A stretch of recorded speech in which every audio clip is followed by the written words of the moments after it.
One of my favorite / least favorite questions to answer in my position as an author and a speaker and an expert on the writing and publishing process is, how do so many bad things get published? My name is Mary Cole. This is Good Story Company, and today we will be dissecting a little bit that old chestnut that a lot of writers shout at the top of their lungs when they get yet another rejection, and yet something that they perceive to be crappy, pardon my French, is published and doing well. So this is a cry I hear a lot.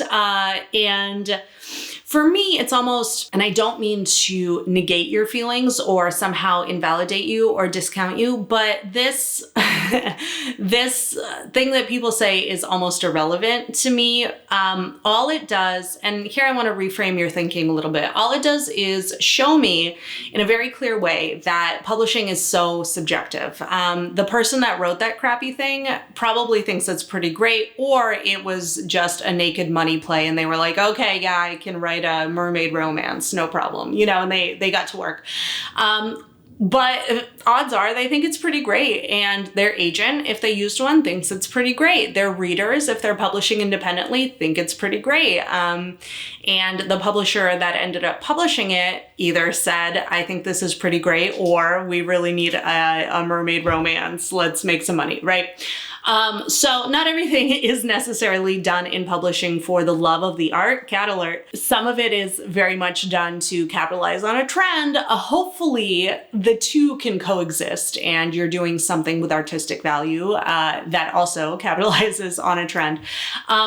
Long story short, I think that a lot of things that are not to my personal taste get published, and I think you are recognizing the same if you find yourself saying, why do so many crappy things get published?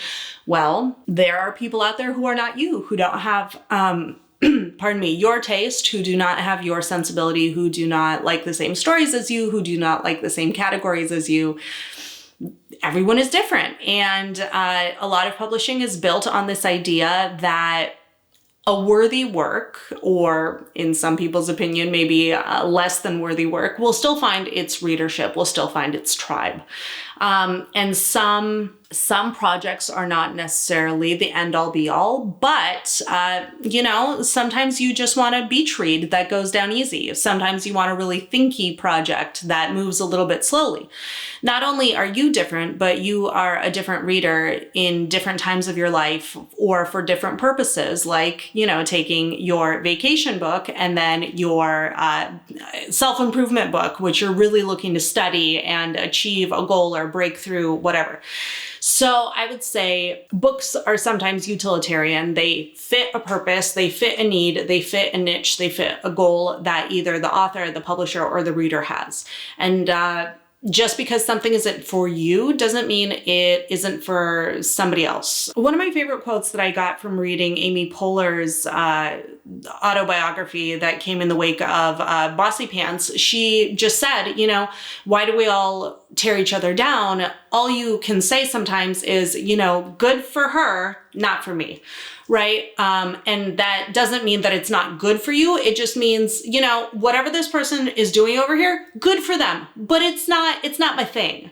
I'm going to do my thing instead and focus there. And so when I hear frustrated writers, and sometimes frustrated for a very good cause, writers ask me, why did XYZ get published? It's so bad. I hate it.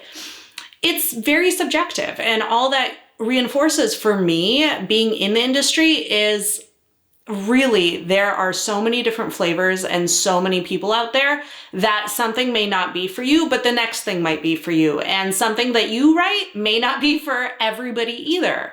That's something else to remember. Of course, everybody wants the work of their heart to be universally loved and well received, but it's important to sort of prepare yourself that not everybody's going to love your thing either. And that's okay. We're all different. And the diversity of people who are readers, people who are writers, people who create and consume content is a wonderful thing at the end of the day. You cannot please everybody. And that's one of the surest, I think, ways to fail. Even in a project where you are trying to be as commercial or high concept as possible, you're still not going to please everybody. I think being okay with other people doing their thing, you doing your thing and being hopeful that your thing, just like their thing, is going to find its own audience. I think that's really all we can do, because it can be so easy to get bogged down in negativity and looking over here at what person X is doing, looking over here at what person Y is doing, looking at the market and seeing what the market is doing. That can really consume a writer. And while I do believe it's important to keep an eye on the market or keep an eye on what the neighbors are doing, it can also be detrimental, I think, to the overall mindset. They found their audience. You are going to find your audience too. And let's not drag each other down, or, it's not a mad scramble to the top. There's room on shelves for your thing, as well as this other thing that maybe you don't like so much. So hopefully this has been a helpful reframe. I don't tend to like to think in that like, who published this? I mean, have I had that thought? Yes, I am a human being. Is it a helpful thought? At the end of the day, I don't know. So food for thought. This has been Mary Cole and A Good Story Company. Here's to a good story.